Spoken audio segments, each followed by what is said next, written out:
Tá, apareceu aí? Sim, apareceu. Ah, legal. Tá bom. Cara, assim, de dois tem a vantagem assim também que a gente pode estabelecer um diálogo aí, né?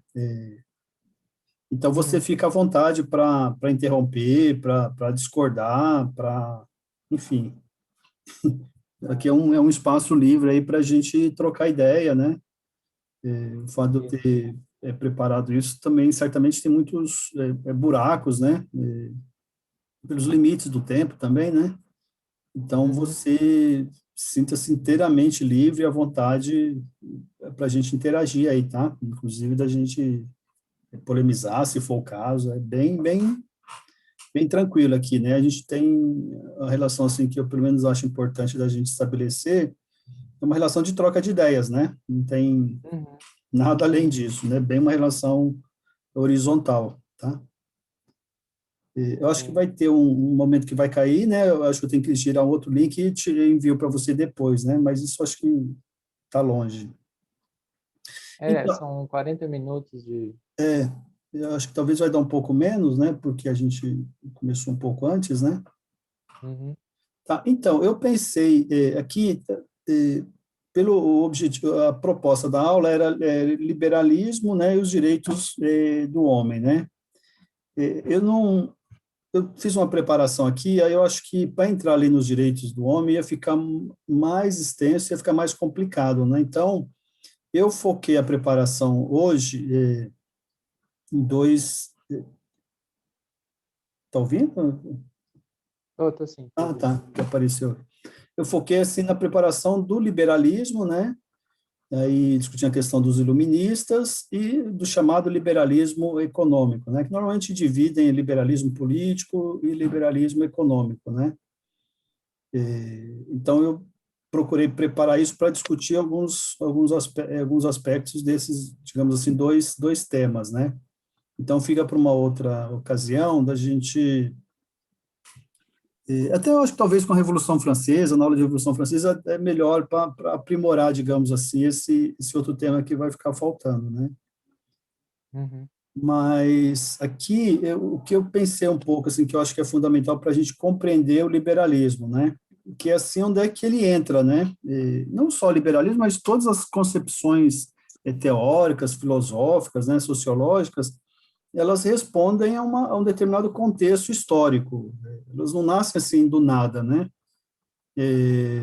As teorias são formas que o pensamento utiliza, né, que o pensamento humano utiliza para compreender problemas que a realidade objetiva vai colocando, né? Então, se você vai ver as teorias burguesas, marxismo, etc., todas elas se debruçam sobre como compreender, caracterizar aquele momento e quais as respostas, né? Tanto é que esses conceitos, né, via de regra, eles são cunhados muito depois, né? Porque às vezes são elaborações de autores, um elabora uma coisa aqui, outro ali, depois isso que, de alguma forma, dá uma unidade. Ou, em alguns casos, né, como o marxismo, mesmo os iluministas, também havia muita troca de ideia entre os vários autores, né? Então, acho que é importante, assim, a gente buscar compreender o contexto histórico. No caso do liberalismo, é fundamental para a gente entendê-lo, assim, se localizar na crise do mundo feudal e medieval, né? É uma crise longa, é uma crise ela vai sendo colocada por contradições que vão surgindo nessa forma de sociedade, né? Então, se a gente lembra, aí, o feudalismo era uma sociedade estanca, né? Com estamentos, né? Ela não tinha mobilidade, era a própria vida social era restrita aos feudos, né? E você não tinha mobilidades urbanas quase, né? Contato entre feudos era muito restrito. Então, era uma sociedade que, quando ela começa a receber novos desenvolvimentos tecnológicos, começa a interagir com outras civilizações, como são o caso das feiras, né? Quando começa a surgir desenvolvimento técnico que permite aumentar a produção agrícola, por exemplo, são contradições que foram sendo introduzidas, contradições que foram surgindo, que foram levando a um questionamento daquele modo de vida, né? O modo de vida aqui em todos os aspectos, né? Social, econômico, a estrutura política, religiosa. Então, quando a gente fala de contradição e de crise do mundo feudal e medieval, ele envolve todas as esferas aí da vida, né? Uma questão, acho que é importante dizer, porque a gente discute muito feudalismo, sociedade medieval, isso é muito no contexto europeu, né? Porque você tinha outras partes do mundo que, por exemplo, a América, continente americano, ainda boa parte deles ainda viviam em sociedades primitivas, né? Daquilo que a gente chama de comunismo primitivo. Os povos originários, por exemplo, do Brasil, não tinham um nível de desenvolvimento tecnológico como eram os astecas. Então, tem muitas essas diferenças também de região para região, né? Ou os maias, né? Que tinham assim, algum nível de conhecimento técnico, tecnológico, por exemplo, de construção de pirâmides, da própria relação com o Sol, né, o calendário, etc, etc. Então, tem essas... É importante fazer essa diferença que a gente termina discutindo muito partindo da Europa. E muito da historiografia, né, quer dizer que o que acontece na Europa é um espelho, né, o chamado eurocentrismo, é um espelho de toda a humanidade. Não é, né? Essa visão eurocêntrica, ela precisa ser combatida também porque ela tem um viés e um objetivo, digamos, político e ideológico, né? Então, acho que isso é uma questão importante. Então, do ponto de vista da técnica, né, nós temos ali na Europa que é a utilização de novas tecnologias, por exemplo, o arado de ferro, né? É uma forma de organização da plantação agrícola, que é a chamada cultura em três campos, né? Que ela divide ali a região em três partes, né? E vai fazendo uma rotação entre elas. Então, são a utilização do cavalo, né? Que isso dá mais força e mais velocidade para arar e trabalhar a terra.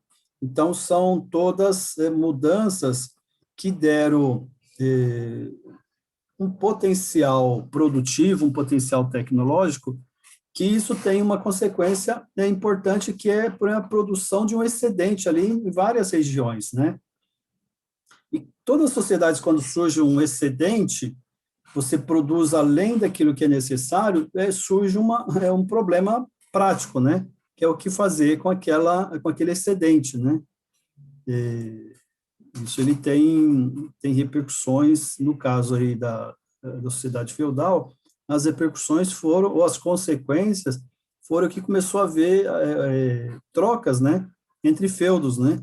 Então, é introduzido ali de uma forma muito pequena, muito localizada, depois isso expande, intercâmbio entre povos, né? Entre feudos, entre o que a gente chama de país hoje, né? Entre reinos, né? Então, essa é um dos elementos dessas contradições que começa a colocar a sociedade medieval em crise, né? As mudanças, outra mudança importante que ocorreu, né, a partir desse desenvolvimento, foi o surgimento ou o desenvolvimento das cidades, né, que na Europa se chamava burgos, né? O que é importante aqui fazer um destaque no Enem, no outro cursinho eu preparei uma aula só sobre cidades, né? Porque é um tema que sempre cai no Enem. Assim, perguntas localizadas sobre cidades, né? Organizações aí urbanas. Porque as cidades, por exemplo, na Europa, elas surgem ali depois do século X, XI, elas, em relação, por exemplo, à região do Oriente Médio, é tardio, né? Então, nós temos aí cidades, alguma forma de organização urbana, cidades lá, por exemplo, na região da Mesopotâmia, 6, 7 mil anos atrás, né? Ou Egito, né? Que são as sociedades aí mais antigas também. Mas na Europa, esse fenômeno de cidade, ela é no período da Idade Média. Imagina-se uma sociedade estanca, localizada em feudos, quando elas começam a se deslocar para cidades. E uma das questões que tem para a cidade, por exemplo, é que as cidades não têm produção agrícola, né? nos produz o seu alimento, ela necessita do campo. Então, isso também estabelece relações sociais, relações econômicas novas, né? É uma novidade ali na história da Europa. Então, isso é uma das contradições que começa a surgir. Os autores dizem, há uma oposição entre cidade e campo, né? Porque as cidades não produzem e o campo produz o alimento. Então, isso cria interesses distintos, interesses diferentes de um de outros. As rotas comerciais, né? Essas rotas comerciais, elas têm muitas repercussões, também produzem dentro da sociedade europeia, assim, contradições importantes. As questões religiosas, por exemplo, né? Os povos árabes não são católicos, né? Ou a maioria deles, né? Predominantemente não são católicos. Isso é uma contradição que é imposta, os costumes, né? Por exemplo, a Espanha, né? Que foi dominada por árabes, né? Muito tempo, né? Isso tem consequências e repercussões importantes. É outra contradição.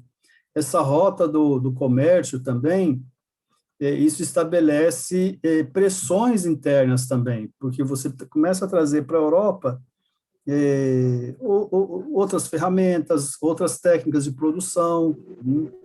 E junto com isso, esse comércio que começa a se desenvolver a partir dessas novas relações, elas começam também a criar uma classe social, ou um conjunto, ou uma parte da população que começa a se dedicar a outras atividades que não as atividades agrícolas, né? O feudalismo, ela é essencialmente agrícola, e começa a surgir no interior da sociedade comerciantes, né?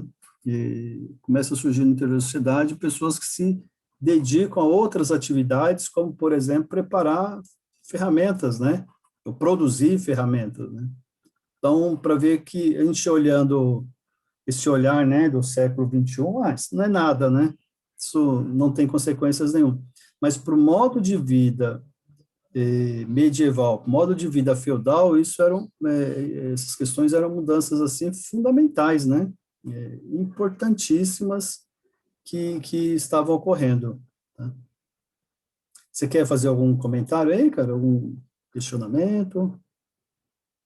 Não, por enquanto está tranquilo, Tá. tá de Se boa. tiver alguma coisa aí que eu pulei, que você queira tocar também, sinta-se livre para isso. Beleza, Tá?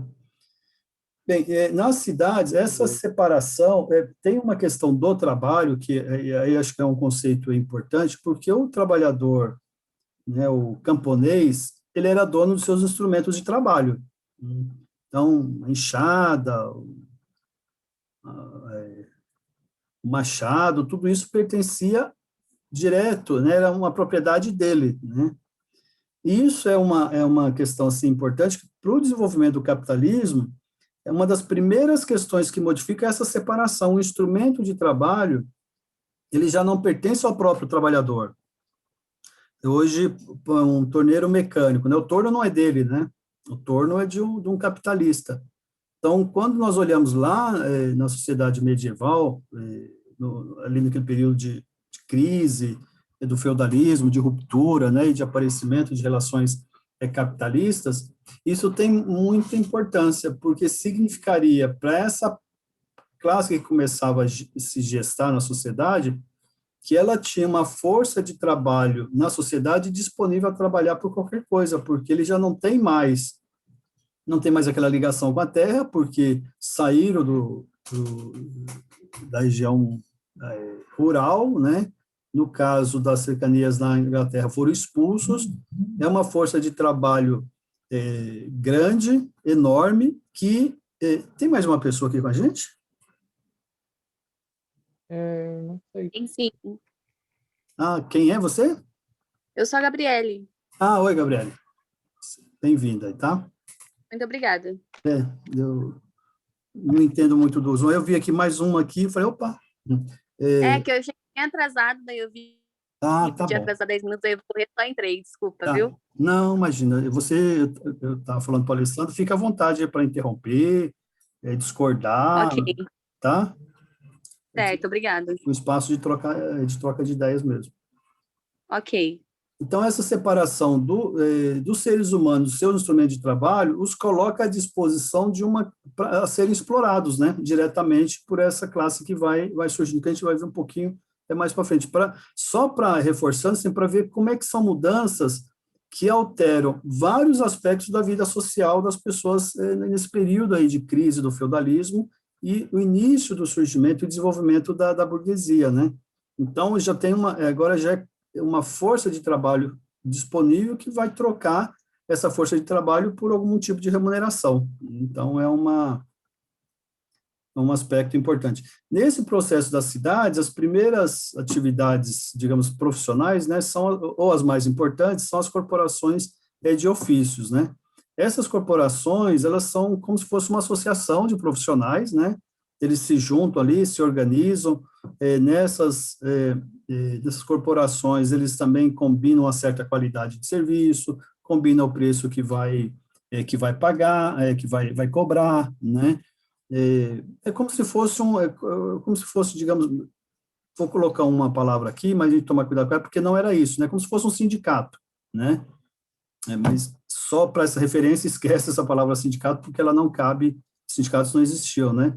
Mas era onde elas se reuniam, se definiam o que fazer, como fazer, a qualidade, preço. Então, elas eram formas de organização, né? E era um trabalho fundamentalmente manual mesmo, né? Então, pegava ali, fazia todo o processo de produção dos instrumentos, né? Via de regra, eram ferramentas de trabalho. Né? Elas se organizavam e se dividiam ali no trabalho, né? Que eram os mestres, que esses já tinham uma experiência profissional, né? Já tinham ali anos, né? Já dominava toda a técnica do trabalho, desde ali a matéria-prima até a finalização do trabalho. Depois, os outros que estavam ali são os oficiais, né, e os aprendizes. Os oficiais e intermediários, né? Eles também já tinham domínio de uma técnica, do controle do trabalho, né, de domínio das ferramentas, etc., né? E os aprendizes que eram muitas vezes ali, até muitas vezes filhos mesmo, né? Em alguns casos nem eram remunerados, mas eram como se fossem os ajudantes. Então, basicamente, as corporações, as oficinas das corporações, elas funcionavam dessa forma, né? E elas, depois elas vão ser questionadas mais à frente pelo liberalismo, porque elas também se representaram em algum momento uma forma de proteção dos interesses desses donos, né, desses mestres, desses donos das corporações de ofícios, né, de ofício, porque eles impediam, por exemplo, que trabalhadores de outras regiões, de outras cidades, se instalassem ali. Então, era uma proteção que depois o liberalismo vai questionar, né? Então, e nesse desenvolvimento, paralelamente a isso, né, vão se desenvolvendo também outras técnicas, né? As cidades vão crescendo, as cidades vão se desenvolvendo, no campo também surge a própria necessidade de aumentar a produção, né? Então, há uma demanda por ferramentas, uma demanda por instrumentos que as corporações de ofícios, elas já não dão conta, né? Elas já vão se tornando, aí, como os autores dizem, vão se tornando obsoletas, né? Mas é importante para a aula que nós entendemos assim do que elas significam, né? A contradição, uma contradição que veio para o interior da sociedade e que isso vai ter repercussões que vai chegar em onde é o tema central da nossa aula, que é o liberalismo, né? A partir da falência das corporações, né, é quando surgem as primeiras unidades de produção, onde juntam vários trabalhadores no mesmo local. Então, imagina assim, você tem um trabalhador individual, mas você coloca ali no mesmo, que produz, vamos supor, 100 enxadas, né, no ano. Quando você junta vários trabalhadores com divisões de tarefas, né, um vai cuidar do cabo da enxada, outro vai afiar, o outro vai trabalhar na fundição. Então, essa divisão do trabalho, isso potencializa e aumenta a produtividade. Então, você começa a produzir, a sociedade começa a produzir muito mais instrumentos, né? E também aumenta a própria oferta de produtos. Isso também há um incremento no comércio.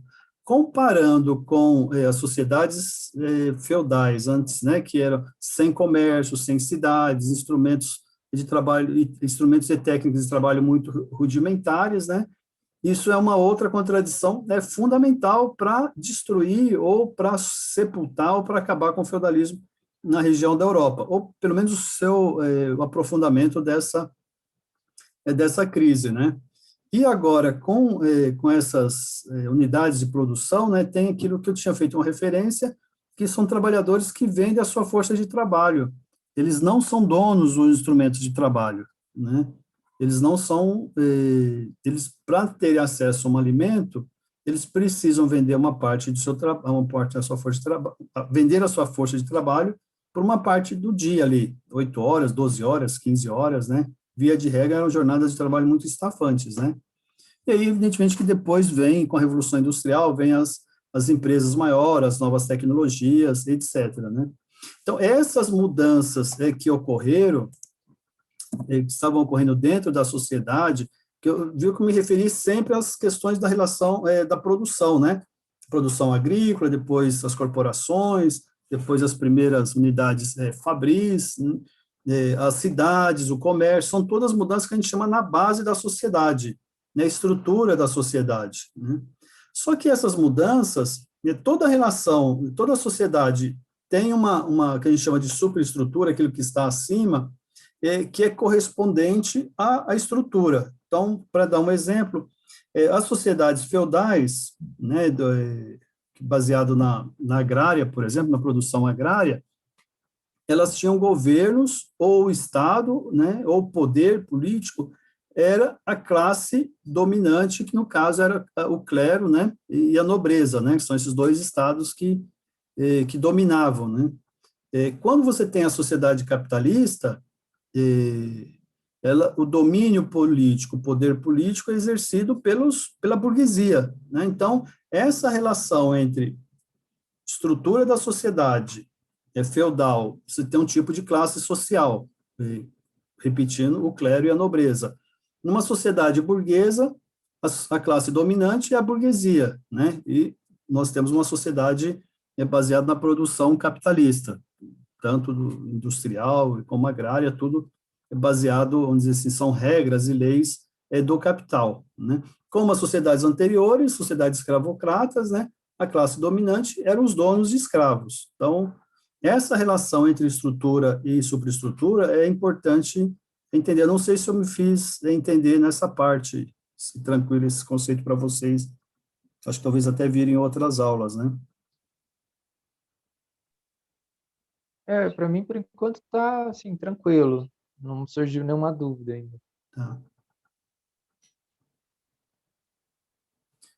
Bem, então, as sociedades, a parte política, né, a superestrutura dessa sociedade, tinha algumas diferenças, né, entre algumas regiões, mas, via de regra, era isso, né, era o clero. Dentro do clero também havia essa divisão, né, você tinha ali o poder político, né, que eram os bispos, né, tem todos os filmes, né, que retratam a sociedade medieval, tem lá um bispo com poderes plenos, né, e os chamados abades, né, que também eram de origem nobre, né, e isso, para ver, muitas vezes, era para ver como que era a relação política e de poder, né. A transferência da propriedade e o poder também dos senhores dos nobres, né, dos senhores feudais, eles eram repassados para o primogênito, né. Então, todo o poder e a riqueza ficaria com o primeiro filho. Então, tinha um costume que o segundo filho, né, ou os outros, né, iam para a igreja, que era outra forma de ter acesso à riqueza e ter acesso ao poder, né? E aí são essa parte da igreja, parte soberana aí, né, que detém o poder da igreja e também importante poder na sociedade. Eles tinham origem nobre, né? E os de baixo, né, a parte do clero aí de baixo, que eram os padres, que estavam mais ligados ao trabalho diocesano, né, ali das partes, era uma forma de poder também, mas ele não tinha poder interno dentro da igreja, né? Em relação à sociedade, tinha ali alguma influência, mas o poder era principalmente concentrado aí nos bispos, né? E a nobreza aquele hereditária, né? São os filhos, etc., né? Depois, com o passar do tempo, o desenvolvimento da burguesia, muitos setores da burguesia e a própria nobreza também vendiam os títulos, né? Duque de sei lá o quê, ele não era, os chamados, a nobreza de toga, né? Que ela ela tinha um certo preconceito, inclusive, dentro da nobreza, porque eles eram impuros, né? Eles eram fora, né? Foram com títulos comprados, né? Então, isso é... E outro estamento aí político, né? Outra classe, né? Política, nesse momento era misturado, né? Então, todos ali, o chamado terceiro estado, envolvia a burguesia, são os comerciantes, quem tinha muito dinheiro, quem tinha pouco dinheiro, os pobres, os camponeses, quem estava nas cidades não tinha emprego, né? Toda essa parte era chamada do povo ou terceiro estado, né? Essas mudanças, essa parte, digamos assim, né, esse setor da sociedade é onde elas refletem de uma forma mais direta todas aquelas contradições que nós estávamos explicando. Por exemplo, a burguesia, ela vai acumulando dinheiro, ela vai acumulando fortuna, e esse poder econômico, ele vai aos poucos se transformando em poder político também, né? Nós vamos ver aqui no liberalismo que vão chegar a desenvolver uma teoria, né, para se colocarem como classe dominante, mas era uma mistura generalizada, né? A própria sociedade, né, não diferenciava entre um comerciante e um camponês, era lá, vamos dizer assim, o setor dominado, né? Claro que são as questões das diferenças internas também, né? Quando a gente fala povo, até hoje também mistura, né? Dentro do conceito de povo, você tem uma pessoa que está passando fome, uma pessoa que tem um salário bom, né? Digamos assim, uma pessoa que mora bem, uma pessoa que está morando na rua, né? Então, esses conceitos também, eles têm diferenças ali internas, né? Se diferenciam entre clero, nobreza e povo, mas dentro de cada um também tem diferenças internas, como eu falei, do clero, né, os bispos e os padres, da nobreza entre nobreza de sangue, a nobreza de toga, e no caso do povo, essas diferenças entre comerciantes, camponeses, né? Então, é o que a gente tem, não dá para tratar aqui, mas tem um conceito na história que chama desenvolvimento desigual e combinado, né? Há uma combinação nesse desenvolvimento dessas classes sociais, mas também há desigualdades de ritmo, internas, etc., né? Tudo bem? Querem colocar alguma questão?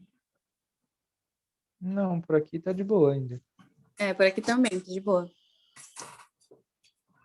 Beleza, então, dando um salto aí, né, de algumas dezenas de anos, a burguesia vai se fortalecendo enquanto classe social, econômica, vai detendo um poder econômico, as atividades, principalmente as atividades comerciais, depois uma parte da burguesia também que se dedica às grandes navegações, né, outras que fazem negócios com as Índias, com o Oriente, etc., né, e ela vai se constituindo, porque deixa de ser, vamos dizer assim, um comerciante, Zona Norte, um comerciante da Zona Sul, um comerciante da Zona Centro, né?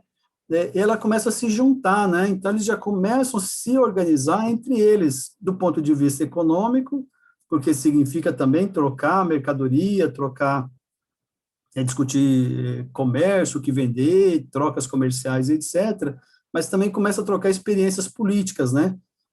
Quando a gente diz que ela vai ganhando uma consciência política enquanto classe. A burguesia, com esse poder econômico, ela vai sentindo a necessidade de se transformar esse poder econômico em também poder político, porque começa a ver, com todas as contradições que foram se desenvolvendo, e ela começa, todos os interesses que ela tem, se opõem e vão se opondo à estrutura política, por isso que eu falei do Estado, né? Então, a nobreza, por exemplo, ela não representa, ela não procura ver os interesses e atender os interesses da burguesia. Então, o burguês já olha para o nobre ali e fala, opa, esse cara está me atrapalhando, né? Essa estrutura de Estado está me atrapalhando nos meus comércios. né? Quando, por exemplo, tem as políticas tarifárias, que aumenta muito. Então, o burguês vai se opondo, são interesses econômicos diferentes. E esses interesses econômicos se transformam em interesses políticos também diferentes.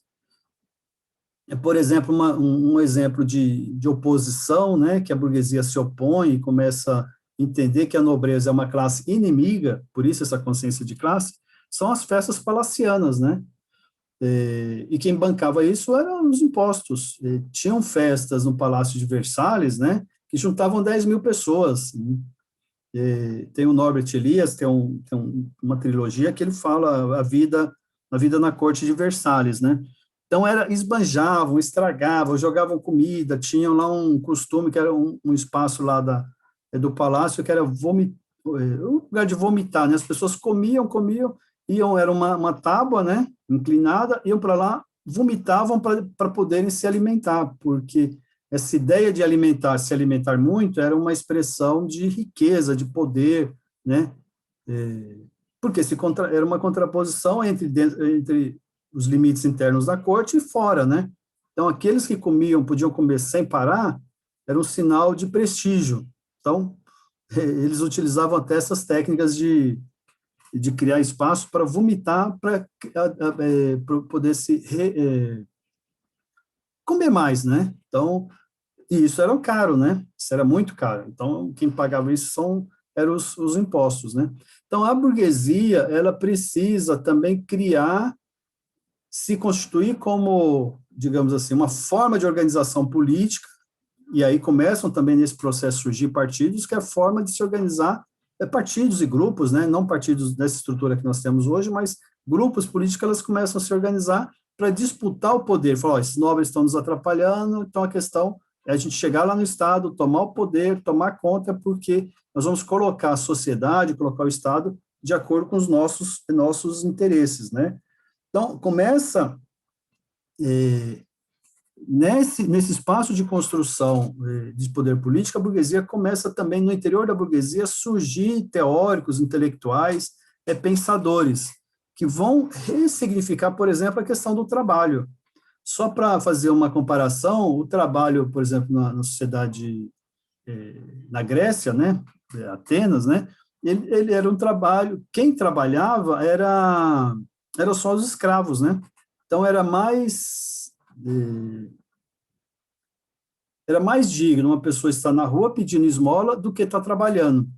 Então, na sociedade capitalista, como a questão do trabalho é uma fonte da riqueza, é do trabalho alheio, de empregar uma força de trabalho alheia que vai garantir a riqueza, também desenvolve-se teorias na burguesia, a burguesia desenvolve teorias de colocando, por exemplo, que o trabalho ele passa a ser uma expressão da dignidade das pessoas, né? Então, hoje, mesmo até hoje, né, isso é muito forte e presente, então aquele que não trabalha é o vagabundo, ele é desqualificado na sociedade, né, porque ele não está a serviço de construção dessa riqueza para a burguesia. Isso é uma ideia. Por exemplo, a outra questão da religião, né, a reforma protestante do século XVI, ela atende muito os interesses da burguesia. Para dar um outro exemplo, a Igreja Católica, ela proibia a prática usuária, né, que é a cobrança de juros, né. O protestantismo não vê isso como um pecado. Pode perfeitamente cobrar. Então, aqueles setores da burguesia, comerciantes, que tivesse ali uma sobra de dinheiro, ele já poderia desenvolver práticas de emprestar juros, né? Aliás, era uma prática que existia, que eram os judeus, né? O judaísmo não vê nos empréstimos nenhuma prática de pecado, né? Então, só que eram clandestinos, os judeus faziam isso, era uma prática existente, social, mas de forma clandestina. E isso permite também começar a desenvolver um setor da burguesia bancária, né, financeira, que vive única e exclusivamente de juros, não produz a riqueza, mas vive. E a reforma protestante foi muito importante. Por isso que o protestantismo é muito forte, por exemplo, na Alemanha, por isso que o protestantismo é muito forte, por exemplo, na Inglaterra, né, depois tem a reforma anglicana, etc., né, mas é uma outra questão. Na França também, ainda que também se desenvolveu o protestantismo, na Holanda. Então, a burguesia pega o protestantismo como se fosse a sua religião, porque as práticas permitidas pelo protestantismo são formas que permitem acúmulo, né, de capital, acúmulo de dinheiro, diferente da igreja, que ela também impedia essas práticas como uma forma de monopolizar todo o controle da riqueza, inclusive de dinheiro, né, circulação de dinheiro, etc, etc, né? Então, vê que começam também, é necessário surgir ideias diferentes daquelas que tinham, que eram ideias dominantes ali na sociedade feudal, né? Junto com isso, também vai se desenvolvendo uma classe trabalhadora, né? Só que a classe trabalhadora, aquela que vende a sua força de trabalho, ela vai ter uma consciência política mais no século XIX, né? Assim, os historiadores, Rubens Ball, né, situa muito nas revoluções, na chamada Primavera dos Povos, né, que são as revoluções de 1848 que ocorrem na Europa, né? Então, não é por acaso, por exemplo, que o Manifesto Comunista, ele é lançado em 1848, né? É uma expressão de que a classe trabalhadora, né, o proletariado, nesse momento, ele entende que seus interesses são diferentes dos interesses da burguesia e também dos interesses ainda da nobreza que ainda existia aí em 1848. A burguesia, por um lado, também ainda lutava contra a nobreza, mas agora, a classe trabalhadora, o proletariado, se colocar como classe, né, independente também, significa que a burguesia tem que ficar, como se diz a expressão hoje, um olho no peixe, outro no gato, né? Ela precisa lutar pelos seus interesses, mas já não pode confiar no proletariado, porque o proletariado também compreende que ele tem interesses distintos da burguesia, né? Então, ela fica pressionada por isso, né? Pressionada de um lado pela nobreza, de outro lado pelo proletariado, mas claro que ela termina sempre buscando as alianças, né, e os acordos com a nobreza, porque o maior inimigo da burguesia, de fato, é o proletariado, tá? Alguma questão, colegas? Não, aqui por enquanto ainda tá rolando, tá de boa. Aqui também, viu? Tá tudo de boa. Beleza. Porque às vezes a gente fala assim, né, porque o silêncio pode dizer qualquer coisa, né, que está entendendo e que não está entendendo nada, né? Bem, a questão das... Esse material você vai disponibilizar depois lá no link do Drive? Não, eu posso colocar lá, cara, eu mando isso para vocês, né, posso mandar e acho que está gravado também aqui a coisa, acho que o pessoal depois coloca no YouTube, né, mas eu mando isso aqui, tá? Eu mando em PDF. Valeu. Tá? Bem, a questão das ideias na sociedade, né, toda sociedade, ela tem essa base material que nós falamos, essa estrutura, elas também, além da política, elas precisam de ideias para justificar isso, né? As pessoas precisam aceitar isso. A dominação de uma classe sobre a outra, ela ocorre de uma forma violenta, aparato repressivo, né? Por exemplo, a gente pega a sociedade capitalista hoje. A polícia, o exército, tudo isso, o judiciário, são instrumentos repressivos a serviço de uma classe dominante, no caso da burguesia, né? E isso ocorria nas sociedades feudais, né? Os aspectos de domínio, monopólio da violência estavam na mão do rei, da igreja, né? A Inquisição é o quê? É um domínio e um monopólio de punição das questões religiosas, né? De costumes, né? Então, tem um livro que discute a questão das bruxas, né? As bruxas, viam de regra, eram as mulheres que lutavam pela emancipação feminina. Elas questionavam aquele poder masculino e questionavam aquela condição da mulher. O que o poder político e ideológico criou sobre elas? São as bruxas, né? São aquelas do pecado que precisam queimar. Então, criam-se ideias para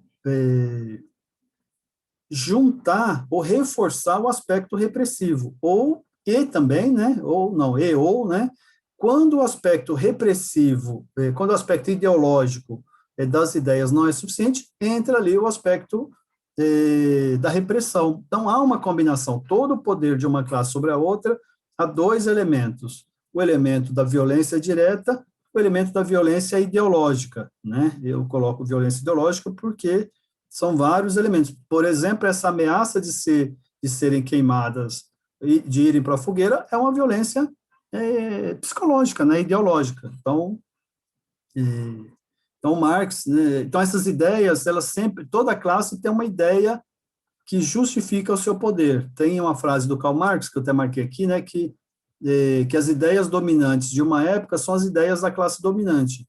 Então, aquela classe dominante, ela desenvolve e constrói ideias para justificar o seu poder. A sociedade, né, o poder feudal, ele também tinha seus teóricos, né? Os reis absolutistas, que seria uma outra aula, né? Eles existiam junto também com ideias que eram plenamente aceitas, como se fossem naturalizadas, né? Como se fossem as únicas possíveis, né? Como se todos os seres humanos já nascessem com aquelas ideias, né? Então, tinham vários autores, né? Filósofos, que elaboravam essas ideias. Eu coloquei dois aqui, né? Um é o Thomas Hobbes. Ele tem vamos dizer, a teoria dele, olha só para ver a lógica, né, que tem um aparato teórico, né, ele não chega dizendo, ele vai buscar a causa. Bem, segundo ele, o homem é egoísta por natureza. Então, isso não, ele já nasce egoísta, não é uma construção teórica, uma construção histórica, nada. Ele ser egoísta significa que está um contra o outro, sempre vão viver em guerra permanente, é uma competição que isso leva a um conflito, a uma guerra generalizada que coloca, inclusive, em risco a própria existência da humanidade. Isso precisa ser controlado, isso precisa ser, de alguma forma, ter uma intervenção, inclusive para preservar não só a sociedade, mas a própria humanidade. A humanidade não pode subsistir diante de falta de controle, ou de que essas pessoas exerçam o controle não tem como ser democrático, amplo, né? Isso precisa ser feito, e como é que é feito? Um contrato social, né? Um contrato, um acordo implícito, né? Não é um contrato assinado, é um acordo implícito de que as pessoas abram mão da sua liberdade. Olha só, né, para ver, os reis impunham ditaduras, não se podia falar mal do rei, etc.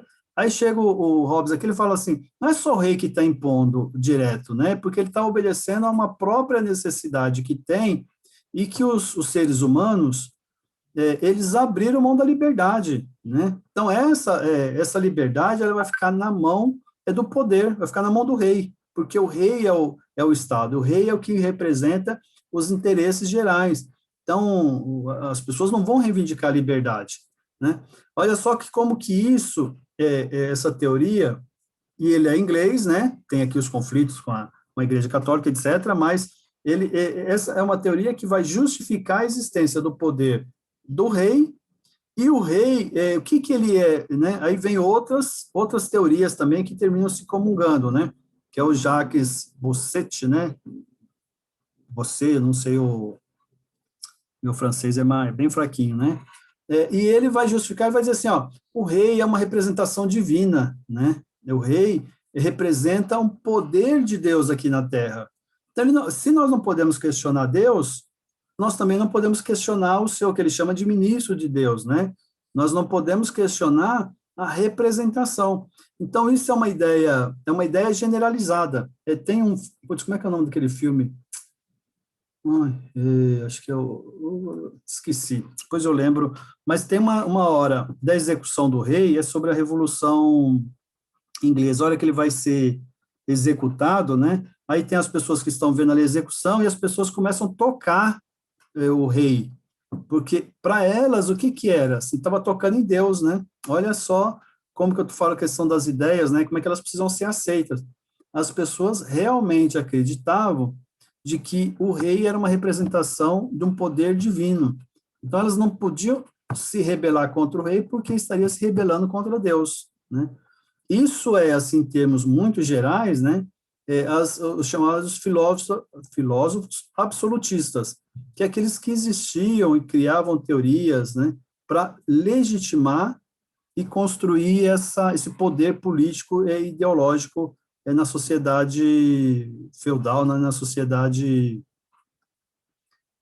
medieval, principalmente, né? Isso se estende até o século XVIII, né? E em alguns aspectos em alguns lugares até o século XIX, né? Quando dá o tempo, cai sozinho aqui. Como é que funciona isso?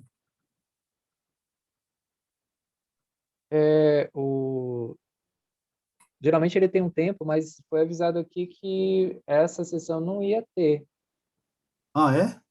Ah, que bom. Então, vamos lá.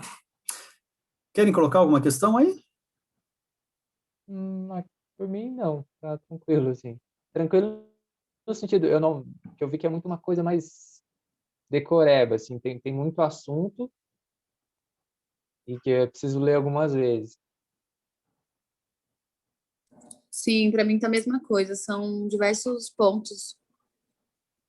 Mas tá tranquilo por enquanto. Isso é uma dificuldade, assim, de uma aula, né, que muito intervalo entre uma e outra, né? Mas eu faria uma sugestão para vocês, assim, não se apegar muito a esses, digamos, a pequenos detalhes, entender um pouco o processo mais geral, né? Porque, por exemplo, eu coloquei dois filósofos absolutistas aqui, né? Então, com algumas diferenças entre outros que eles podem apontar, as ideias são as mesmas, porque era um poder que a nobreza, por exemplo, europeia, elas tinham, você pode ver que era da Áustria casava com da França com a Inglaterra, de Portugal, Espanha, elas tinham muito essas comunicações e interagiam, inclusive, do ponto de vista de casamento, e as ideias também eram as mesmas, né? Então, se vocês também toparem, a gente pode até parar aqui, discutir mais detalhadamente alguns aspectos, né? Porque me preocupa, assim, né, de vocês falarem assim, de decorar, né? Porque decorar esquece, cara. Né? Hoje decora, amanhã chega depois, aí você tem dificuldade, né? Acho que é mais importante entender os aspectos gerais, aí no estudo que você vai depois aprofundar e dar sequência, você consegue, vamos dizer assim, dominar os detalhes, né, as questões mais secundárias, né? Entendi. É meio que sacar o conceito da coisa, assim. Precisa, nesse momento, assim, eu acho que é importante entender esse conceito, né? Então, qual o conceito fundamental que eu trabalhei? A crise da sociedade feudal, né, com seus vários elementos ali, e essa crise, essa decadência que ela começa a ter, vem por conta de contradições na base da sociedade, principalmente nas questões econômicas, né? A questão não é mais muitos deixam o trabalho agrário, vão para as cidades, o surgimento das oficinas, né, das corporações, o surgimento, isso vai se fortalecendo, surge uma nova classe social, que é a burguesia. Essa nova classe social, ela se opõe aos seus interesses com a nobreza, né? Isso é o pano de fundo para a gente entender tanto esse filósofo quanto o liberalismo, né? Por isso que eu não quis entrar direto no liberalismo, eles pensam isso, né? Para tentar dar um contexto histórico sobre sobre o que leva, né? De onde nasce o liberalismo, né?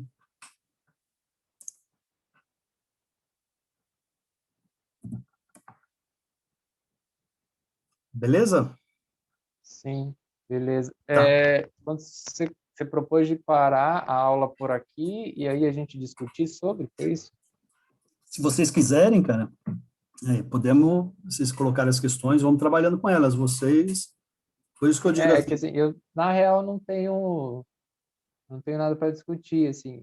É isso, eu preciso pegar o material e ler de novo e aí Eu acho que por cima, assim, o contexto tá mais fácil de entender. Eu acho que o que eu quis dizer, que eu concordei até, foi que os pontos, os detalhes, eu queria gravar, mas o contexto tá dando para pegar sim. Como fica gravada a aula, dá para pegar depois para estudar a parte. tá. E sim, vocês, verdade. outra alternativa, assim, eu trabalho em casa, né? Estou trabalhando em casa. Por exemplo, eu estou disponível aí, se vocês quiserem ler e marcar assim durante a semana uma conversa, a gente faz isso também, tá? Ótimo, Mas, obrigada. Tá? Pode ser. Vocês entram em contato aí pelo WhatsApp, que tem no grupo lá, né? A gente acha aí um dia da semana, aí durante o dia, não sei se vocês trabalham durante o dia, né? Sim, mas dá para organizar, sim. Qualquer coisa a gente vê isso, sim. Obrigada. Bem, então, aqui eu fiz um resumo, né, as condições históricas para o desenvolvimento do iluminismo, porque o iluminismo não é uma coisa assim, vou ser iluminista, vou fazer uma teoria, vou construir e beleza, não é isso, né? Ele surgiu de uma necessidade das questões que estavam colocadas na sociedade, né? Eu falei da questão do progresso científico, né, falei da ascensão econômica da burguesia, da crise do antigo regime e da ascensão da burguesia, né? Então, esses elementos, essas contradições, é que levam ao surgimento de grupos de pensadores que vão criticar o antigo regime, né? E vão apresentar bases teóricas para uma nova sociedade, que é a sociedade burguesa, a sociedade capitalista, né? Então, de onde nasce o iluminismo? Da crise e da disputa, fundamentalmente, da burguesia contra a nobreza, né? Da burguesia se colocar como uma classe dominante nesse novo desenvolvimento econômico e social que vai surgindo em substituição ao feudalismo, tá?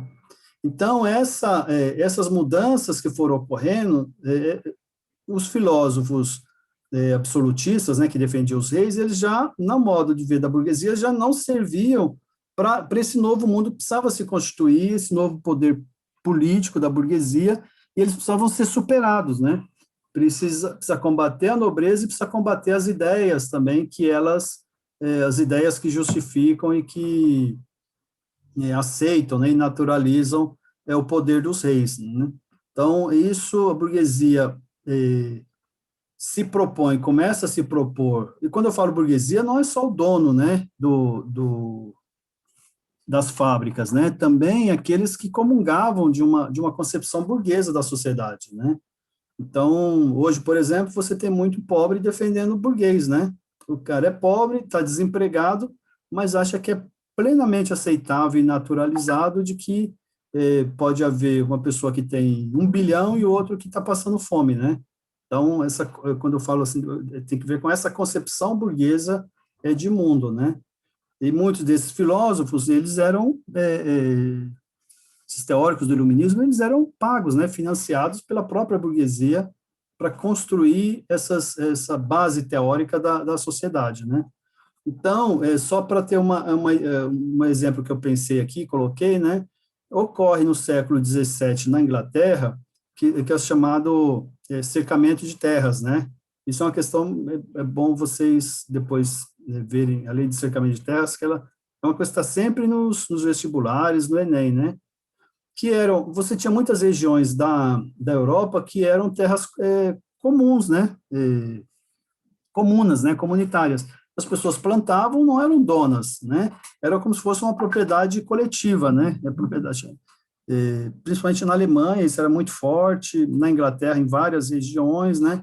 Então, os camponeses trabalhavam, cultivavam a terra e não tinha essa relação de propriedade formal, como a gente pensa, né?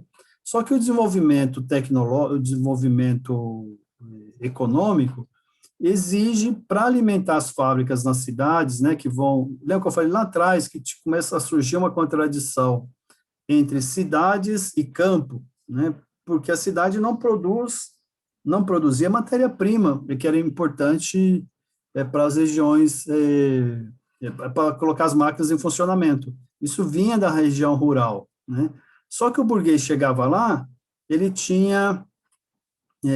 não tinha o controle sobre aquela produção, né? Ali a terra estava ocupada. Então, na Inglaterra, começou a acontecer que a expulsão dos camponeses das suas áreas de plantio. E nisso foram desenvolvendo grandes propriedades que tinham como sua principal tarefa produzir para alimentar as fábricas. Ou lenha, né, que muitas delas precisavam, né, para alimentar caldeiras, etc. Ainda tinha muitas caldeiras de lenha, depois vem o carvão, no caso da Inglaterra, ou mesmo produção de lã, né, que era fundamental para a indústria é têxtil. Então, é o chamado cercamento de terras. Agora, como é que você chega e expulsa as pessoas assim do nada, né? Você precisa construir uma ideia, você precisa construir uma teoria, por que que é legítimo aquilo, né? Se ela vai reclamar no poder, lá no Estado, o Estado fala, não, isso é a lei, né? Tá certo, eles cumpriram uma lei, eles atenderam, né, os requisitos de uma lei. Então, não é ilegal tirar vocês das terras, né? Então, isso precisa de uma teoria, né? Para as pessoas aceitarem isso, assim, de boa. Falar, tudo bem, vai, então, isso é uma lei, beleza, né? Então, essa construção teórica que começa a surgir, começa a se desenvolver, ela tem, assim como era o dos filósofos absolutistas para justificar o poder do rei, essa nova teoria, né, que vão se desenvolvendo, elas procuram justificar o modo de pensar da burguesia, né? Então, é onde surge o iluminismo, né? Se eu não me engano, esse termo depois foi cunhado, foi por Adam Smith, né? Não é um termo assim, nós vamos ser iluministas, né? Era um grupo eram teóricos, pensadores, que começaram a pensar sobre as contradições da sociedade. E eles constituíram um grupo político mesmo, um grupo social que tinha um projeto, ideias que envolvia ação política, ação social e jurídica. Nós vamos ver, quando a gente vai separei aqui alguns autores, né? Nós vamos ver que vários deles pensavam sobre várias questões que estavam postos, né? Então, e eles precisam destruir, precisam questionar aquelas ideias dominantes, né? Antes, a questão do iluminismo, né?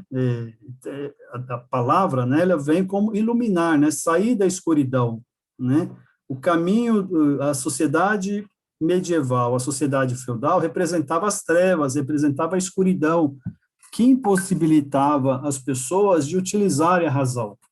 Por isso que esse termo, né, de iluminismo, né, é de sair da escuridão, iluminar o caminho, né, iluminar a mente das pessoas, soltar as pessoas daquelas amarras que impediam delas terem um pleno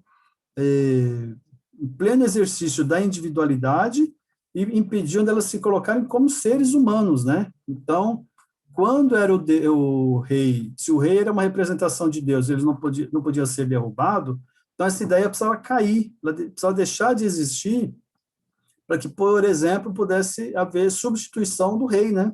Então, o rei precisava ser desconstruída essa ideia de que os reis absolutos eram representações divinas. Precisavam firmar, assim, são reis que representam interesses humanos, nada mais, né? Então, essa é a ideia, né? Esse é o fundamento do conceito do iluminismo, né? Tudo bem, esse é um conceito importante, aí o que significa o iluminismo. Sim, deu para Tá, entender. tá dando para acompanhar. Beleza. Aí eu fiz um quadrado, uma comparação aqui, uma tabela, né? Que era o pensamento do lado esquerdo, acho que deve estar do lado, para mim está aqui do lado esquerdo, né? Que era como pensava aqueles que defendiam os reis soberanos, né? E as ideias iluministas. As ideias que eram defendidas por aqueles que defendiam a manutenção daquela sociedade, né? Com poder na nobreza e o poder na igreja, e aqueles que defendiam a necessidade de mudar e de construir um novo mundo que respondesse mais a como que a sociedade estava funcionando, como que o desenvolvimento técnico e econômico exigia uma outra mentalidade, uma outra forma de pensar, né? Um ser humano que tivesse outras referências nas ideias, né? Então, aqui, por exemplo, do lado esquerdo, o que tem na sociedade, nos governos aí, né, nos reis absolutistas, né, nesse regime feudal, né? Quem domina é o soberano. Esse soberano não tem nenhum tipo de controle, né? Não tem nada que o controle. As leis são para a sociedade, ele cria uma lei, ele rasga uma lei, mas sempre impondo para fora, né? E tudo que ele fizesse não era de acordo com uma legislação. Hoje, por exemplo, né, tirando o Bolsonaro, né, mas Em tese, um presidente, ele tem limites, né? Do que fazer e do que não fazer. O que ele faz e não faz? É a legislação, a existência de uma lei. No caso do soberano, não tinha isso, né? Ele não tinha controle, as leis não o controlavam, melhor dizendo. Os iluministas já defendiam uma igualdade social, uma igualdade, né, jurídica. Então, mesmo controle, a mesma lei que vale para o cidadão B, vale para o cidadão A. A mesma lei que vale para quem tem uma representação de um cargo, é a mesma lei que vale para quem não tem. É a mesma lei que vale para o padre, vale lá para o trabalhador. Enfim, né, uma igualdade jurídica. Por que eu coloco formal, né? Porque eles não prometem igualdade social, né? Eles não prometem que todo mundo vai comer. Vê como seria uma igualdade real, né? Ele promete uma igualdade de direitos. Ele promete uma igualdade diante da lei. Todos são iguais perante a lei, né? Só que essa igualdade, ela não se estende, ela não vai até, por exemplo, o direito. Tem uma citação do Adam Smith, que ele é bem explícito nisso, né? Que o direito de se alimentar não é o direito à comida, tá? Então, é uma diferença importante. Mas os iluministas são muito revolucionários nesse sentido, porque eles dizem o seguinte: rei não, igualdade para todos, né? Que é uma igualdade jurídica. Por isso vem a importância das leis, né? A outra questão importante, a visão teocêntrica que dominava naquela sociedade. Deus é o centro de tudo, né? Os reis representam a vontade de Deus. Os iluministas são digamos assim, os humanistas, né? Porque o que eles dizem? Os seres humanos pensam e precisam e devem pensar e agir livre dos dogmas religiosos, né? Quem é o centro do mundo, o centro da sociedade, né? O centro das coisas é o ser humano. Esse é o centro. Então, todos nós precisamos pensar uma sociedade em que coloque o ser humano. A palavra que sempre utilizam nas obras deles é homem, tá? Como uma expressão de gênero, né? Mas eu sempre substituo homem por ser humano, né? Que eu acho que a ciência, né, social já precisa avançar para isso, né? Como se o homem fosse uma representação de todo ser humano, né? Tá? Então, só esse parênteses, mas quando eu estou falando ser humano aqui, o que eles dizem nas obras deles é o homem, né? Como essa igualdade entre ser humano e homem.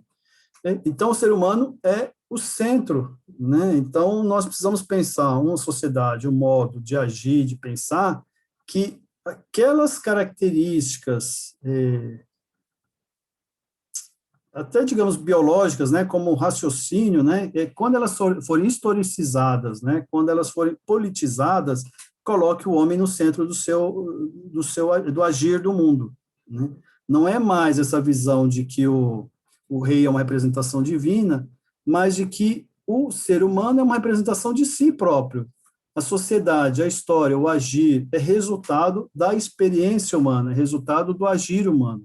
Então, as transformações que estavam ocorrendo naquela sociedade, né, ela é resultado de ações dos seres humanos que foram constituindo as oficinas, constituindo o modo social, constituindo novas relações sociais, pensando, raciocinando, etc., né? Então, é uma diferença, digamos, fundamental. Uma consequência, mais um elemento que deriva disso é a questão da racionalidade, né? Então, não são mais as crenças que guiam o agir humano, né? Por exemplo, uma tese que tinha muito forte, né, na Idade Média, que a Terra era plana, né? Hoje tem esse debate aí, né? Voltou a isso, mas que a Terra era plana.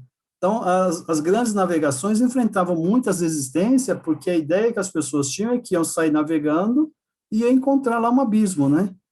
Então, para romper e para enfrentar essas crenças, olha como a ciência, como certas descobertas científicas foram fundamentais. Então, a questão da ciência e da racionalidade, ela ganha um nível de importância nas relações da sociedade que são fundamentais. Então, é aquilo que a razão, é aquilo que é capaz de ser comprovado teoricamente, aquilo que é capaz de ser comprovado na prática, é que vai guiar o agir humano.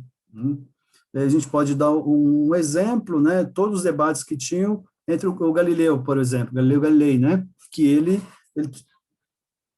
teorizou lá sobre a questão dos pêndulos, né? Que era a mesma velocidade, né? Foi um dos primeiros a tratar da lei da gravidade. Ou quando ele também reafirma a teoria do Copérnico, né? De que os planetas giram em torno do Sol. Isso dá uma confusão desgraçada, né? Mas ele, quando ele diz, e foi uma experiência, se não me engano, com Vênus, né? É uma observação, quando ele diz isso, não é porque ele tirou da cabeça dele e construiu uma teoria, mas é porque ele pôde observar, a partir de certos desenvolvimentos tecnológicos, telescópicos, etc., ali, ele afirmou aquilo porque ele já era uma comprovação científica. Então, não era que a Terra era o centro do universo, como era uma vontade de Deus, né? Construiu, colocou aqui os seres humanos, colocou Adão e Eva, etc., etc., se desenvolveu, e a Terra é tudo que existe no universo, gira em torno da Terra.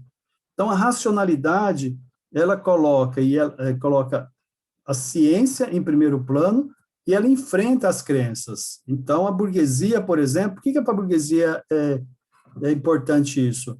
A máquina, a produção, a máquina num espaço ali que forma uma fábrica, ela não obedece princípios divinos, né? Crenças. Eu vou produzir tal coisa porque eu acho que vai ter demanda, né? Eu acho que eu vou conseguir vender. Não, ela vai produzir aquilo que existe certeza que vai ser consumido, porque a razão dela é produzir para ter lucro. Então, tudo precisa ser comprovado, tudo precisa ter uma experiência prática e um resultado prático. Eu não posso me guiar, porque se eu vou me guiar por crenças, eu posso levar à falência uma fábrica, né? A outra questão, que é o ensino público, vários iluministas defendiam o ensino público, que era uma forma de aumentar o conhecimento, o acesso à ciência e também de enfrentar o pensamento escolástico, né?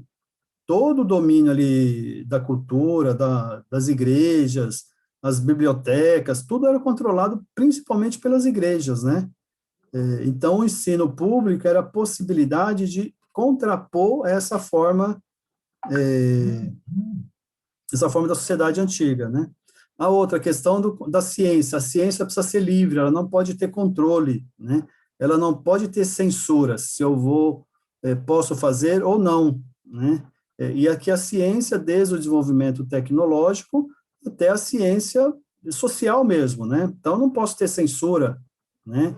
O Estado não pode me censurar se eu vou escrever uma obra ou não, se eu vou defender uma ideia ou não. Então, é fundamental de que a liberdade da ciência, que tudo isso vai derivando do humanismo, né? Racionalidade, o conhecimento, né? Possibilidade de desenvolvimento da ciência, etc.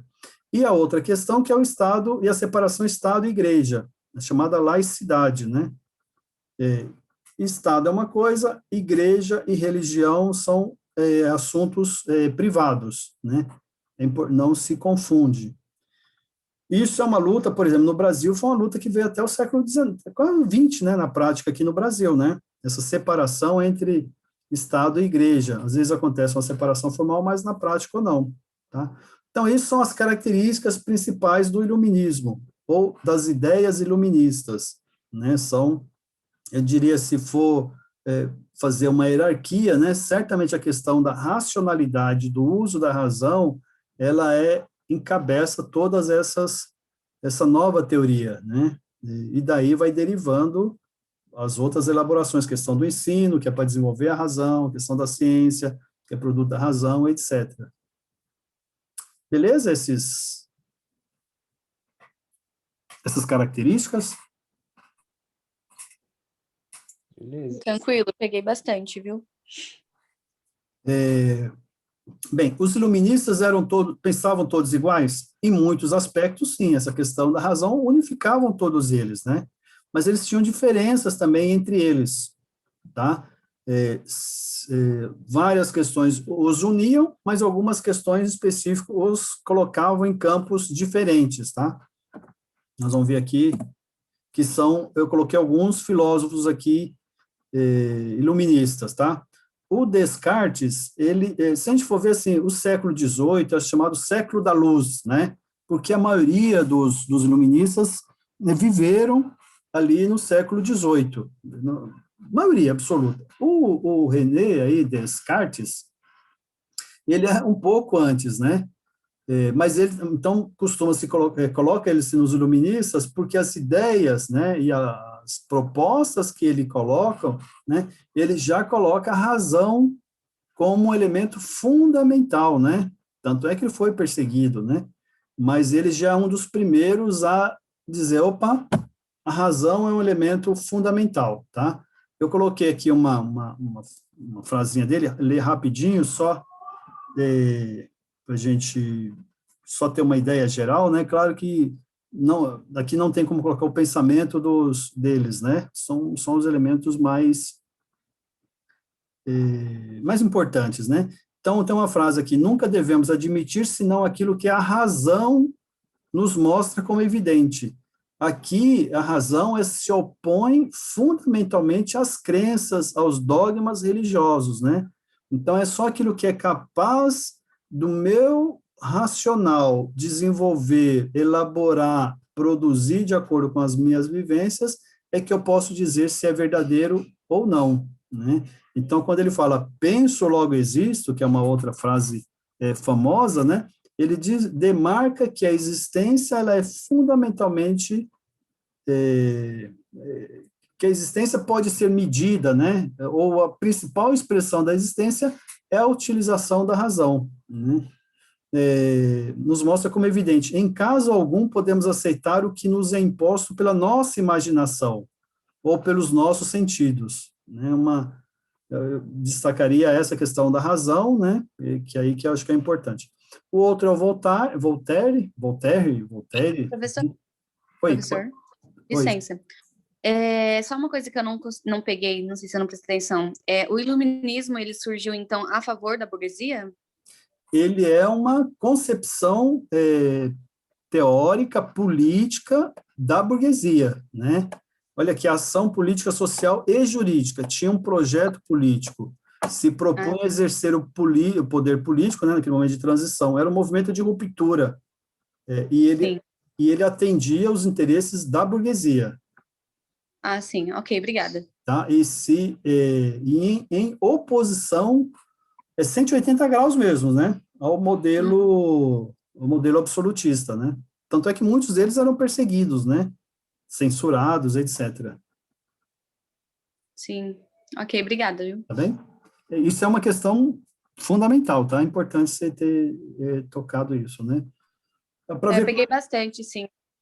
Entendido de onde ele surgiu, porque eu gostei da ideia iluminista, só que foi a favor da burguesia, né? Até você ver como é que é a história, né? Até hoje esses temas estão em discussão, né? Estão em discussão, né? Até hoje é como que é a história. Então, o outro é o Voltaire, né? Eu acho que a pronúncia. Eu tinha uma professora que ela falava, a menina falou HBO, né? Ela falou, esse negócio HBO e pronto, tá resolvido, né? Então, eu sigo um pouco essa ideia dela. E ele defendia a monarquia esclarecida, ou seja, ele não propunha que necessariamente tinha que trocar a monarquia, mas ele defendia que essa monarquia pudesse garantir, permitir a garantir alguns direitos, né? Que depois a gente vai ter os monarcas esclarecidos, né? Os déspotas esclarecidos, que adere a essas teorias iluministas, mas ele defendia também a liberdade de expressão, que essa monarquia não poderia impedir o exercício da liberdade de expressão e pensamento, e também defendia a tolerância religiosa, né? A frase mais famosa dele, né? Posso não concordar com nenhuma palavra que você diz, mas defenderei até a morte o direito de você dizê-las, né? Então, é fundamental entender essa liberdade para ele, né? Agora, coloca uma questão assim, né? A liberdade de expressão, você pode dizer qualquer coisa, né? Você pode, por exemplo, defender o nazismo, como que, né? Você pode defender teorias de ódio, você pode, na liberdade de expressão, você pode defender a perseguição aos judeus, pode defender o machismo, o racismo, né? Que é um debate que precisa dizer, né? Uma coisa é o nível de ideias, né? Quais as ideias, né? E a questão da intolerância, né? Não há no Voltaire nenhuma defesa da intolerância, porque muitas vezes as pessoas usam essa frase, né, para justificar a defesa de coisas absurdas, né? Tá? É uma questão a questão da compreensão, né, do significado, eu acho que é importante. Eu não sei se encaixa, assim, de certa forma, mas é a liberdade de expressão, mas também tem a libertinagem, né? Que é parecido, mas não se trata da mesma coisa. Exatamente. Exatamente. Uma sociedade que permite, por exemplo, a defesa do nazismo tem algum problema, né? Como é que eu posso sair Sim. defendendo aí que pode matar pessoa em situação de rua? Sim. Né? Isso não é liberdade de expressão, né? Não se encaixa. Encaixa. E o outro iluminista que eu coloquei aqui, porque ele se contrapõe, né, a maioria, que é o Rousseau, Jean-Jacques Rousseau. Ele é o mais radical dos iluministas. Por que ele é o mais radical, né? Ele, por exemplo, era contra a propriedade privada. Olha só, e a propriedade privada é uma questão fundamental para a burguesia, né? Para os capitalistas, né? Mas o Rousseau era contra. Ele era radicalmente contra. E tem uma explicação, né? Porque ele era muito ligado às classes populares, né? A maioria dos teóricos, até quem tinha domínio da cultura, da escrita, né, eram pessoal da grana, né? Não eram pessoas do povão, né? Então tinha muitas dessas separações também. Mas ele não, ele apesar de ser assim de origem mais abastada, né, ele tinha essa ligação com as classes populares. E ele identificava na propriedade privada o principal entrave para o desenvolvimento, né? E a outra radicalidade que ele tem em relação aos outros, que ele defendia uma soberania popular. Se a gente vê o Voltaire, por exemplo, Voltaire defende a monarquia esclarecida, né? Quer dizer, vê ainda na monarquia algum nível de legitimidade, né? E o Rousseau diz, né? Soberania popular, democracia direta. O povo deve decidir tudo, né? O povo deve decidir se reunir, discutir e deliberar sobre aquilo que se faz, né? Eu coloquei aqui, cuidado, né? Ele não era socialista, né? Porque ele morreu em 1778, então o socialismo surge lá para o século XIX, né? Mas, assim, são ideias que certamente, por isso que eu coloco ele ser o mais radical, importante a palavra, né? Ela é muito desqualificada, mas quando a gente fala radical, quer dizer ir à raiz das coisas, tá? E a causa principal, né? De explicar um determinado fenômeno social indo a fundo dele, né? Não é só a superfície, né? Pegar o elemento mais aparente, mas a essência das coisas, né? Tá? Então, é importante isso que ele, apesar de defender antes, né, da existência do socialista, algumas questões que os socialistas vão defender no século XIX, mas ele não podia ser chamado de socialista porque nem existia essa teoria, né? E aqui uma frase dele, a propriedade privada introduz a desigualdade entre os homens. A diferença entre o rico e o pobre, o poderoso e o fraco, o senhor e o escravo, até a predominância do mais forte. O homem é corrompido pelo poder e esmagado pela violência, né? Então, o que ele fala? Assim, ó, todas essas desigualdades que existem no mundo, pobreza, riqueza, a contradição entre pobreza e riqueza, fome, tal, tudo isso tem uma explicação, a propriedade privada, né? Isso é a causa, é a raiz, é a radicalidade dos problemas que nós enfrentamos nessa sociedade, né? Então, uma consequência desse pensamento se acaba a propriedade privada, se a propriedade fica comum, as chances de diminuir essas diferenças, essa desigualdade entre rico e pobre, poderoso e fraco, senhor e escravo, etc., né, aumentam, porque aquela causa, aquilo que deu causa aquilo que deu causa a essa desigualdade vai ser eliminado, tá? E uma outra frase dele, o homem nasce bom, a sociedade o corrompe. Lembra do Locke, né? Cadê ele aqui?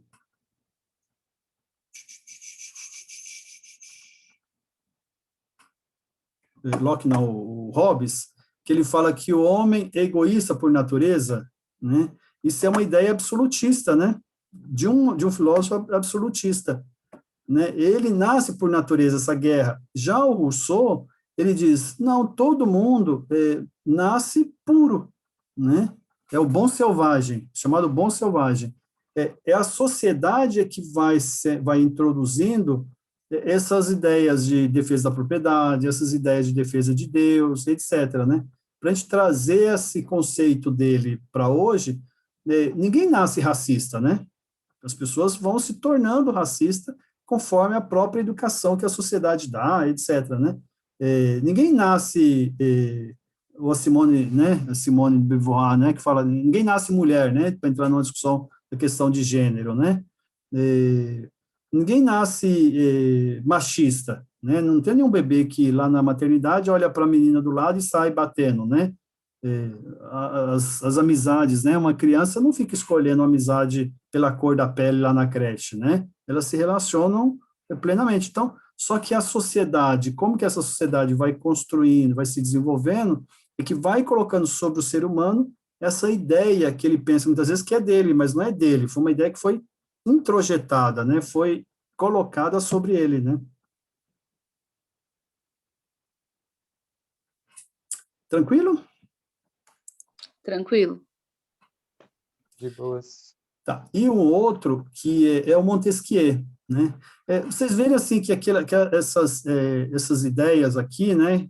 Como é que depois os filósofos eles vão expressando, vão ter forma de expressão. São todas ideias que a burguesia ia defendendo antes de uma forma aleatória, porque ela olhava para o nobre e via no inimigo, o inimigo olhava para o rei e falava, pô, esse cara está impedindo meus negócios. Esses filósofos, eles dão um corpo, né? Dão uma sistematizada nessas ideias da burguesia, tá? E o outro, Montesquieu, né? O Montesquieu, ele discute a questão do poder político, né? Ele diz, esse negócio de concentrar o poder no rei, todo o poder, né? O cara cria a lei, o cara executa, o cara julga, ele investiga, tudo está concentrado. E ele defende a chamada separação dos poderes, né? A tripartição dos poderes, né? Ele defende que um Estado precisa ter o poder legislativo, judiciário e o executivo, né? Seria uma forma de tirar essa concentração que estava no rei absoluto, no poder absoluto, e jogar para a sociedade, pelas representações. Eu não sei se vocês conhecem Brasília, eu peguei aqui a foto de Brasília, é a chamada Praça dos Três Poderes, né? Brasília é do arquiteto Oscar Niemeyer, né? Então, aqui, bem assim, um pouco expressa bem como é que é a teoria do Montesquieu. Esse 3 aqui, olhando de frente ao Palácio do Planalto, do Poder do Executivo. Esse 1 aqui é o Poder Legislativo, que é o Congresso Nacional, e está aqui o Poder Judiciário, que é a representação do Poder Judiciário, né, que é o STF, que controla, né, controla eles aqui, ó. Tem uma função, além de julgar os crimes, tal, etc., né, mas eles também julgam o presidente, eles também julgam os senadores. Então, tem uma divisão. Qual é a divisão? Esse aqui faz as leis, o Congresso Nacional, esse vai executar as leis, e esse aqui vai fiscalizar, né? Vai punir se há desvio a partir dessas leis. Então, o judiciário só pode punir alguém se existir uma lei. Dar pulo de alegria é crime? Não, então não pode ser punido. Dar pulo de alegria é crime porque existe uma lei, então o judiciário vai punir, entendeu? A gente pode discutir as questões, eu sou um exemplo absurdo, né, que eu dei, que não acontece, mas só para ilustrar bem como que funciona essa teoria que ele fez lá no século XVIII, como é que ela é popular no mundo hoje, né? Então, quase todos os estados do mundo, os países, têm poder legislativo, poder executivo e o poder judiciário. Diferenças entre todos, né? Mas essa estrutura, essa ideia que foi construída no século XVIII, ela é implementada hoje. E qual o poder político que nós temos? Qual que é a classe dominante? A burguesia, né? Ver como é que a burguesia pegou essas ideias aqui do Montesquieu e de outros também, né, que eu quis ilustrar mais isso, e aplica aqui na prática, né? Aplica na prática. A estrutura do Estado brasileiro é baseado nessa ideia do Montesquieu.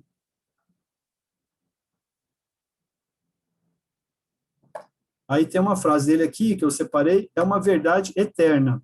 Qualquer pessoa que tenha o poder tende a abusar dele. Para que não haja abuso, é preciso organizar as coisas de uma maneira que o poder seja contido pelo poder, né? Então, ele estabelece esse controle entre os poderes. Claro que a gente vai ver o desenvolvimento, sabe que, né, as coisas não não tá do jeito que ele escreveu aqui, mas a ideia geral dele permitiu e garantiu que as sociedades, né, burguesas se organizassem em torno disso, né? A outra questão que ele também defende é a crítica, né, a interferência do clero, essa separação também entre clero, igreja e Estado, né, e a soberania das leis. Então, o que define o pode fazer e o não pode fazer não é o que o rei diz, é o que, apesar que o Bolsonaro, né, adoraria que fosse diferente, né, não é o que o rei diz, mas aquilo que as leis escrevem, né, então, estão votadas, né. Tudo bem? Tudo bem.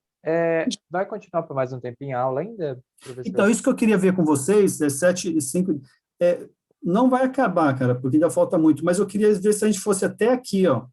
Seria mais Sim, três temas, mais 10 minutinhos. Sim, é que eu tenho compromisso agora às 5, eu vou precisar sair, então.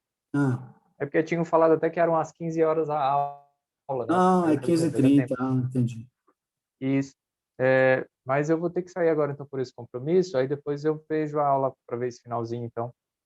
Tá, porque depois eu queria ver com vocês, porque tem o liberalismo econômico, né, que a gente vai precisar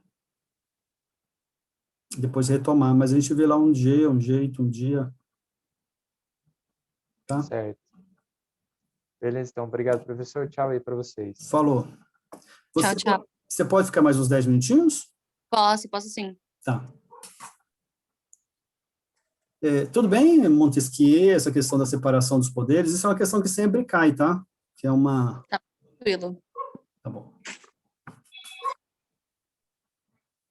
Então, e o outro, não está na ordem cronológica aqui, né? Alguns até colocam, né? Mas é o John Locke, né? Ele é inglês, né? Então ele reflete muito a situação da Inglaterra. A Inglaterra teve uma revolução, a Revolução Inglesa de 1640, que já é a burguesia ali pleiteando os seus direitos, né? E a solução que encontraram na Inglaterra é criar uma monarquia parlamentar, né? A monarquia continua existindo, mas ela tem algumas funções, mas ela não governa, né? Que é um outro tema de aula, mas ele é muito produto desse olhar inglês, né? Então, qual que é as ideias fundamentais dele, né? Para ele, os seres humanos têm direitos naturais que são inalienáveis, ou seja, não se abre mão e nem pode obrigar que abra mão, né? Que para ele é a vida, a liberdade e a propriedade privada. Olha a diferença com o Rousseau, né? O Rousseau é contra a propriedade privada. Já o Locke, que também é um iluminista, defende a propriedade privada. Então, quando eu disse lá que tem diferença entre eles, né, tem várias questões que os unificam, que eles defendem as mesmas coisas, mas há muitas diferenças entre eles, né? O Voltaire, por exemplo, defendendo a legitimidade da monarquia esclarecida. O Rousseau contra a propriedade privada. O John Locke a favor da propriedade privada, ele considera, inclusive, como um direito natural e inalienável, né? Professor, quando você fala propriedade privada, me dá um exemplo, por favor, só para mim ter mais noção do contexto. da Então, ideia deles. propriedade privada é que você pode ser dono da terra, Ah, uma fazenda. Aquilo é uma entendi. propriedade, né?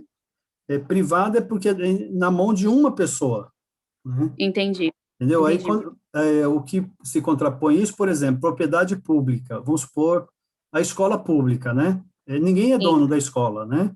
É do Estado, né?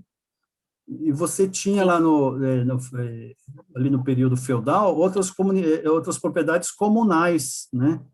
Comuns, que todos eram donos de tudo. Então você pegava lá, ou às vezes alguns povos ali tinham assembleias, né? Ó, você vai plantar nessa área, você vai plantar nessa, né? Aí na outra você planta naquela, entendeu? Não tinha uma divisão assim, eu planto aqui, ninguém pode usar o rio que passa na minha propriedade. Não, o rio é de todos, né? A entendi. lenha é de todos, né? É diferente de uma propriedade privada, uma fazenda, por exemplo, tudo que nasce ali na fazenda, a lenha, ela é do dono, né? Até tem me permita só mais um exemplo, por exemplo, na Alemanha, uma das leis que reprimiam lá as pessoas foi proibir as pessoas de colherem lenha, né? Então, pensamos aí no século XIX, início do século XIX, que a lenha não existia gás, né? A lenha era para se aquecer, para alimentação, e com a propriedade privada, proibiam as pessoas, né, os camponeses, de colherem lenha. Quando eles iam colher Sim, lenha, eram reprimidos, né? Então, para ver a consequência da propriedade privada na vida das pessoas, né, de não ter acesso a nada. entendi. Ok, obrigada. Ele também fazia essa crítica à teoria do direito divino, né, que era ali do rei ser uma representação de Deus, e uma concepção que e também isso implica também interferência do clero, né, e ele defendia também que uma ideia que ele tinha, assim, que as pessoas, elas nascem, isso parece um pouco com Rousseau, né, as pessoas nascem sem saber nada, e ele Sim, eu ia faz falar isso. Outro. Oi? Eu ia falar isso, que lembrava o que informou que as pessoas não nascem do exemplo do preconceituoso, né? Uhum. Que vai ser criado a partir da sua perspectiva, da sua região, da sociedade, né? Exatamente. E o outro, que ele também, o Estado é soberano, mas ele não pode controlar as pessoas, não pode ter censura, né? Então, são as questões democráticas aí que ele também defende, tá? Então, reconhece no Estado a soberania, mas essa soberania tem que ter limites. Quais são os limites dessa soberania? A lei, a existência de leis que controlem, né? Tudo bem? Tudo bem. Tá. Então, aí a outra, eu coloquei aqui, que é a chamada enciclopédia, né?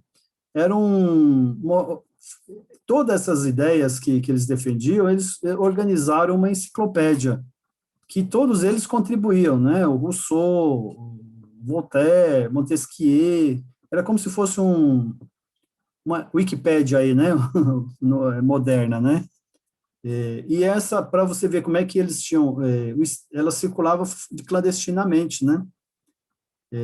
Não era vendida assim publicamente, porque o Estado e a Igreja não condenavam a existência dessa enciclopédia, exatamente porque ela trazia os escritos daqueles que se opõem àquela sociedade, né? As ideias da Igreja. Então, e quem organizou essa enciclopédia era o Diderot e o D'Alembert, né? Então, você pode ver que todo o século, até eles morreram bem próximos ali, né? Mas todos eles morreram, assim, 780, 790, 770, então eles eram contemporâneos, todos eles, né? E permitiram construir essa obra volumosa, que é o Iluminismo, né? E tinha um espaço, que é essa enciclopédia, que permitia juntar tudo, assim, ver como dar uma totalidade, né? Para chamar de iluminismo.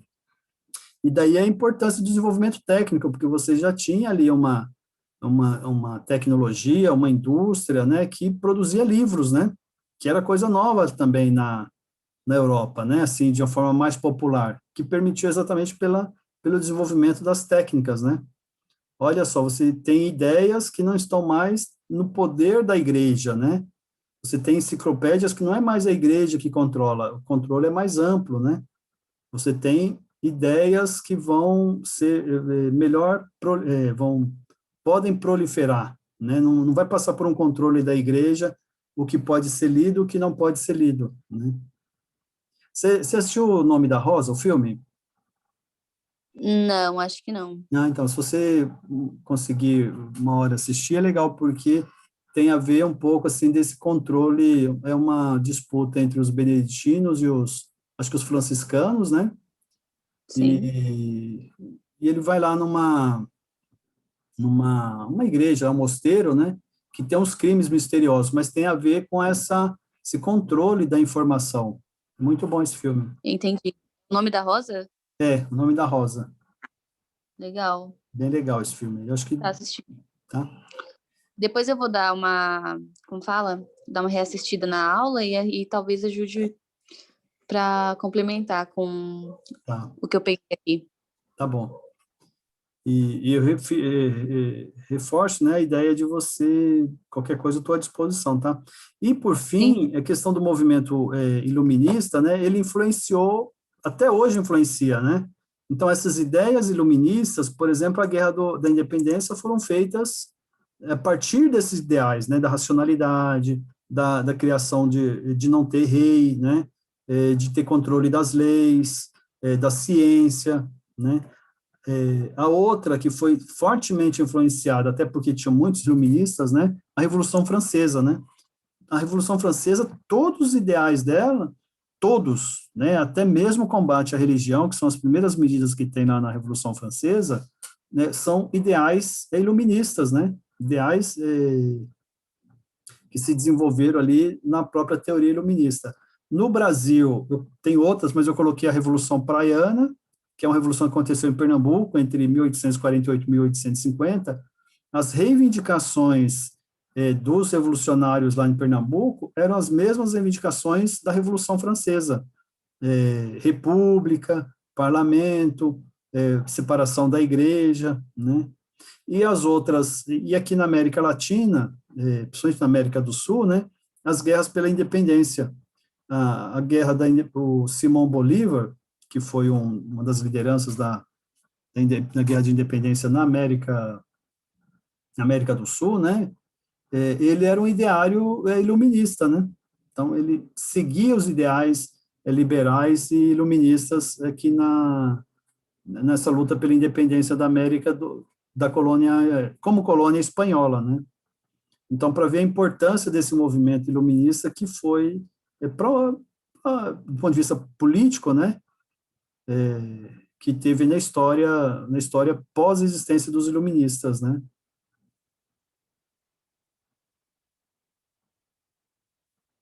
certo. Então, não sei se você quer colocar alguma questão, eu até gostaria que você fizesse uma observação como que se eu falei muito, se eu usei de palavras incompreensíveis, para ir Não, melhorando, né? bom, para mim foi bem de boa, porque assim, eu não estudo há um bom tempo, assim, né? Porque eu tenho 20 anos, parei a escola com uns 18, e como era escola pública, a gente não tinha, às vezes faltava professor e tudo mais, então alguns temas foi meio complicado, porque para mim era bem novo, mas para mim deu para entender bastante. Tá. Foi,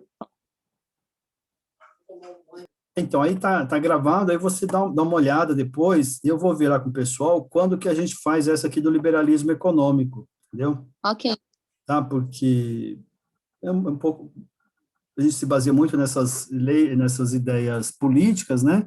Mas ele tem a sua especificidade e o liberalismo econômico, todo vestibular cai, né? Então, também até ok, pensando para o conhecimento, mas pensando também para o vestibular, né? Eu acho que é importante a sim, gente retomar, tá? ok, Aí eu vou, meu nome é Dalmo, tá? Lá ok, no grupo lá você pode, qualquer coisa que você precisar, eu combinar com a Alessandra. Você é a Gabi, né? Gabriela, né? isso, Gabriele, Ah, a Gabriela. Da minha nora chama Gabi, o nome, Gabriela.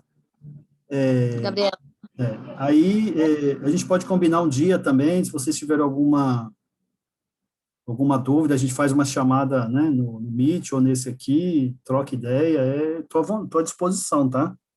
Pode ser, então. Você precisar. Ok, então. Beleza? Beleza. Então tá. Eu agradeço aí, desculpa se eu não consegui terminar tudo, né? Se certamente ficou muitas lacunas, né? Mas a gente vai também desenvolvendo e aprendendo aí com o tempo. Ok. Eu que agradeço. Foi ótima a aula, viu, Dalmo? Tá bom. Então, Tchau, tchau. boa tarde, boa noite, bom final de semana para você. Bom final de semana, igualmente. Tchau, tchau.